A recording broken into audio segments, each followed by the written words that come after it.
Now we are going to discuss the third group of protista organisms. Chrysophytes we completed already. Dinoflagellates completed.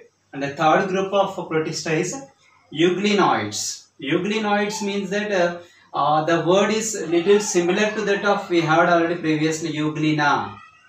Exactly. Euglenas belongs to the group euglenoids, right? See that the characteristic features of euglenoids first. One is majority of them are fresh water.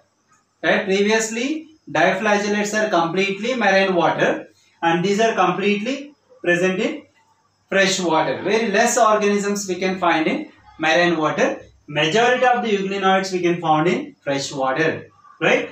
And particularly these are present in the stagnant water, not the flowing water, not in the rivers and lakes. These are mostly occur in the stagnant water, the water which cannot move or immovable water. Right here, instead of cell wall, we are observing from the beginning, the cells are containing cell walls. But here it is a specialization. Instead of the cell wall, these organisms containing a protein-rich layer.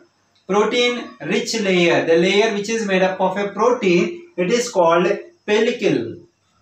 Instead of cell wall, these organisms are covered by a layer which is made up of protein, is called pellicle.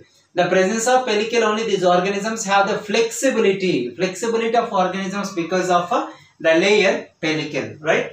Here it is the third one is having the two flagella, like a diflagellates. In the process of evolution, these organisms are evoluted from the diflagellates, so that we can see the diflagellate character in a euglenoids also, right? So diflagellates also having the two flagella, euglenoids also having the two flagella, but here it is one is a short one and another is a long, right? Both containing two flagella, one is short and another is long, right? Here it is.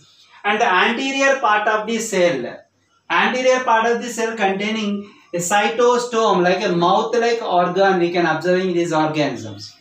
Cytostome, right? The mouth-like organ we can observe in the anterior part of the cell, and also cytopharynx. We are observing that in the evolution of organisms, pharynx, larynx.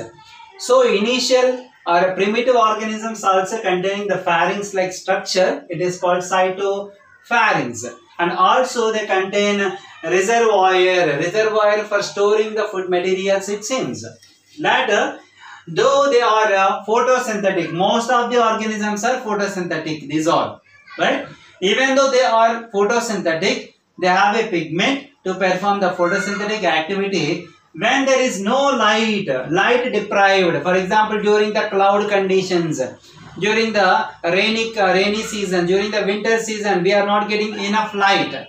In such kind of situations, when the light is deprived, so these autotrophic organisms are converted into heterotrophic type of organisms, and they behave like a heterotrophs.